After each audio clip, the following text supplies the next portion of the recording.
Budget അവതരണത്തിന് മുന്നോടിയായി ഇൻഡസ്ട്രിയുടെ wish list അറിയുന്നതിന് പലപ്പോഴും ഫിനാൻസ് മിനിസ്റ്റർ ഇൻഡസ്ട്രിയിലെ ലീഡേഴ്സുമായും ക്യാപിറ്റൽ മാർക്കറ്റിലെ ബിഗ് പ്ലെയേഴ്സുമായും ഒരു പ്രീ ബഡ്ജറ്റ് മീറ്റിംഗ് നടത്താറുണ്ട്.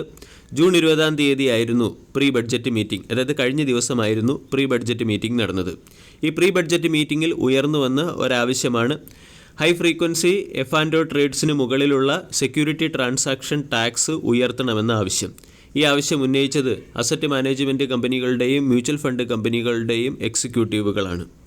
ഇതിന് പിന്നിലെ കാരണം പരിശോധിക്കുകയാണെങ്കിൽ ഹെഡ്ജ് ഫണ്ടുകൾ നടത്തുന്ന അൽഗോ ബേസ്ഡ് ഹൈ ഫ്രീക്വൻസി ട്രേഡ് പലപ്പോഴും റിറ്റെയിലർ ഇൻവെസ്റ്റേഴ്സിന് ലോസിന് കാരണമാകാറുണ്ട്.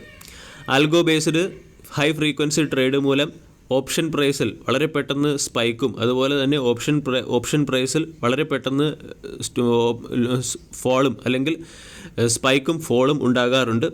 ഇത് സ്റ്റോപ്പ് ലോസിനും മാസീവ് ലോസിനും കാരണമാകുന്നു. റീറ്റെയിലേഴ്സിൻ്റെ ഈ മാസീവ് ലോസ് തന്നെയാണ് ഹെഡ്ജ് ഫണ്ട് ബേസ്ഡ് ആയിട്ടുള്ള ഹൈ ഫ്രീക്വൻസി ട്രേഡേഴ്സിന് ലഭിക്കുന്ന നേട്ടവും. ഇതിനെ കുറയ്ക്കുന്നതിന് വേണ്ടിയാണ് ഹൈ ഫ്രീക്വൻസി ട്രേഡിന് മുകളിലുള്ള സെക്യൂരിറ്റി ട്രാൻസാക്ഷൻ ടാക്സ് ഉയർത്തണമെന്ന് ഗവൺമെൻറ്റിനോട് മ്യൂച്വൽ ഫണ്ട് കമ്പനികൾ ആവശ്യപ്പെട്ടിരിക്കുന്നത്.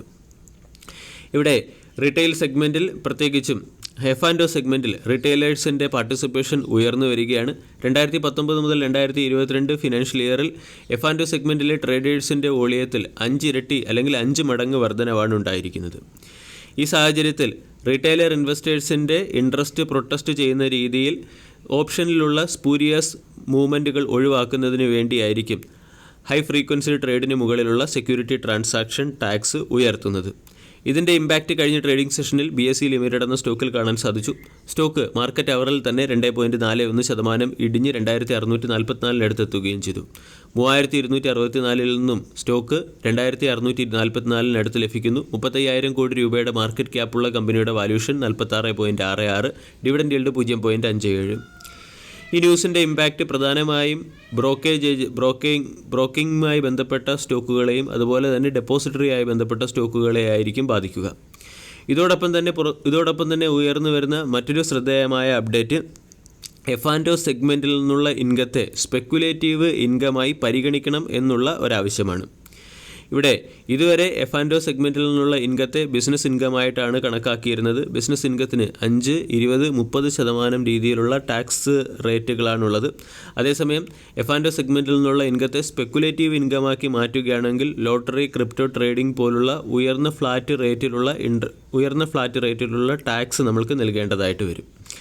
ഇത് F&O റീറ്റെയിൽ ട്രേഡേഴ്സിനെ പ്രതികൂലമായി ബാധിക്കുന്ന ഒരു അപ്ഡേറ്റാണ്.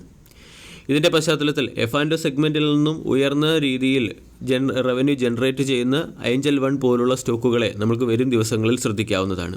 ബ്രോക്കിംഗ് സെക്ടറിലെ ഒട്ടുമിക്ക സ്റ്റോക്കുകളും ഇപ്പോഴും ബുള്ളിഷ് ട്രെൻഡിലാണ്. സ്റ്റോക്കുകളൊന്നും ഡിസ്കൗണ്ടിലല്ല. ഈ സെഗ്മെൻറ്റിൽ ഡിസ്കൗണ്ടിൽ ലഭിക്കുന്ന ഒരു ഡീസൻറ്റ് സ്റ്റോക്ക് ഏഞ്ചൽ 1 ലിമിറ്റഡ് ആണ്.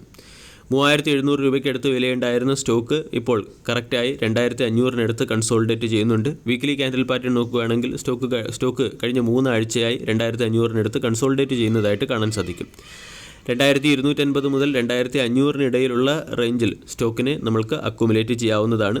സ്റ്റോക്ക് ഡൗൺവേർഡ് ട്രെൻഡിലായതുകൊണ്ട് അല്ലെങ്കിൽ സ്റ്റോക്കിൽ ഇതുവരെയും ഒരു ട്രെൻഡ് റിവേഴ്സൽ വരാത്തതുകൊണ്ട് സ്റ്റാഗേർഡ് മാനറിലുള്ള അക്യുമുലേഷനാണ് ഏഞ്ചൽ 1 എന്ന സ്റ്റോക്കിൽ താല്പര്യമുള്ളവർ പരിഗണിക്കേണ്ടത്. രണ്ടാമത്തേത് Motilal Oswal financial service. Motilal Oswal financial service എന്ന സ്റ്റോക്ക് ഇപ്പോഴും ബുള്ളിഷ് ട്രെൻഡിൽ ഹയർ ഹൈ ഹയർ ലോ രീതിയിലുള്ള ക്യാൻഡിൽ പാറ്റേൺ ഫോം ചെയ്യുന്നു. ഇവിടെ ബഡ്ജറ്റിൽ ഇതുമായി ബന്ധപ്പെട്ട ഏതെങ്കിലും തീരുമാനം വരികയും ഈ സ്റ്റോക്കുകളെല്ലാം ഇടിയുകയും ചെയ്താൽ മോത്തിലാൽ ഒസ്വാൾ ഫിനാൻഷ്യൽ സർവീസ് എന്ന സ്റ്റോക്കിന് 600 എന്ന റേഞ്ചിലായിരിക്കും സപ്പോർട്ട് ലഭിക്കുക. രണ്ടാമത്തെ അപ്ഡേറ്റ് CE ഇൻഫോ സിസ്റ്റം അല്ലെങ്കിൽ മാപ്മൈ ഇന്ത്യയുമായി ബന്ധപ്പെട്ടതാണ്. കഴിഞ്ഞ ട്രേഡിംഗ് സെഷനിൽ സ്റ്റോക്ക് 20% ഉയർന്ന് 2409 ക്ലോസിംഗ് നൽകി. 13,000 കോടി രൂപയുടെ മാർക്കറ്റ് ക്യാപ്പുള്ള കമ്പനിയുടെ valuation 98.03, 52 week high 2409, 52 week low 1161. Map my India എന്ന സ്റ്റോക്കിന് പ്രമുഖ റേറ്റിംഗ് ഏജൻസിയായ ഗോൾഡ്മാൻ സാൻസ് ബൈ എന്ന റേറ്റിംഗും 2800 രൂപയുടെ ടാർഗറ്റ് നൽകിയതിൻ്റെ പശ്ചാത്തലത്തിലാണ് സ്റ്റോക്കിൽ ബൈയിങ് മൊമെൻറ്റം വന്നത്. ഇവിടെ കഴിഞ്ഞ ദിവസത്തെ ക്ലോസിംഗ് പ്രൈസിൽ നിന്നും 40% അപ്സൈഡിൽ 2800 രൂപയുടെ ടാർഗറ്റാണ് CE ഇൻഫോ സിസ്റ്റം എന്ന കമ്പനിക്ക് ഗോൾഡ്മാൻ സാൻസ് നൽകിയിരിക്കുന്നത്. ഇവിടെ OEM നാവിഗേഷൻ സോഫ്റ്റ്വെയർ സെഗ്മെൻറ്റിലെ ഡൊമസ്റ്റിക് മാർക്കറ്റ് ലീഡറാണ് കമ്പനി. 80% മാർക്കറ്റ് ഷെയർ ഉണ്ട്. ഓട്ടോമൊബൈൽ കമ്പനികൾ ഇലക്ട്രിഫിക്കേഷനിലും അതുപോലെ തന്നെ പ്രീമിയമൈസേഷനിലും ശ്രദ്ധ കേന്ദ്രീകരിക്കുന്നതിൻ്റെ ബെനിഫിറ്റ് ഈ ഓട്ടോ ആൻസിലറി അല്ലെങ്കിൽ ഓട്ടോ സെക്ടറുകൾക്ക് ആവശ്യമായ സർവീസ് നൽകുന്ന കമ്പനികളിൽ പ്രതിഫലിച്ചേക്കാം. മാപ്പ് മൈ ഇന്ത്യ എന്ന കമ്പനി നാവിഗേഷനുമായി ബന്ധപ്പെട്ട സോഫ്റ്റ്വെയർ പ്രൊവൈഡ് ചെയ്യുന്ന കമ്പനിയാണ്. ഉയർന്ന ഓർഡർ ബുക്ക് ഈ കമ്പനിയുടെ ഒരു പ്രത്യേകതയാണ്. ഏകദേശം 1364 കോടി രൂപയുടെ ഓർഡർ നമുക്ക് ഓർഡർ ബുക്കിൽ കാണാൻ സാധിക്കും. ആനുവലി 825 കോടി രൂപയുടെ ന്യൂ ഓർഡറുകളും കമ്പനിക്ക് ലഭിക്കുന്നുണ്ട്. ബ്രോക്കേജ് ഏജൻസിയായ ഗോൾഡ്മാൻ സാൻസിൻ്റെ റിപ്പോർട്ട് പ്രകാരം ഏകദേശം 38% CAGR കൂടിയുള്ള ഗ്രോത്താണ് 2024-27 ഫിനാൻഷ്യൽ ഇയറിൽ മാപ്പ് മൈ ഇന്ത്യ എന്ന സ്റ്റോക്കിൽ നിന്നും പ്രതീക്ഷിക്കേണ്ടത്. കൂടാതെ എബിറ്റ മാർജിൻ 38%-നും 40%-നും ഇടയിൽ കൺസിസ്റ്റൻ്റായി മെയിൻറ്റെയിൻ ചെയ്യാനും സാധ്യതയുണ്ട്. കഴിഞ്ഞ ക്വാർട്ടർലി റിസൾട്ടിൽ കമ്പനി മികച്ച പെർഫോമൻസ് കാഴ്ചവെച്ചിരുന്നു.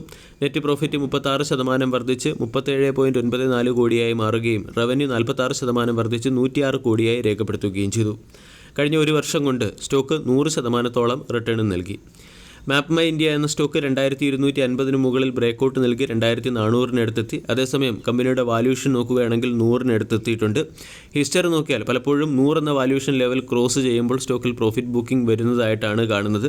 ഇവിടെ സ്റ്റോക്കിൽ പ്രോഫിറ്റ് ബുക്കിംഗ് വരികയാണെങ്കിൽ 2050 മുതൽ 2250 സ്റ്റോക്കിൻ്റെ ഒരു സ്ട്രോങ് സപ്പോർട്ട് സോണായി പ്രവർത്തിക്കും. ഫ്രഷ് എൻട്രി എടുക്കണമെന്ന് താല്പര്യമുള്ളവർക്ക് ഈ റേഞ്ചിൽ സ്റ്റോക്കിനെ പരിഗണിക്കാവുന്നതാണ്.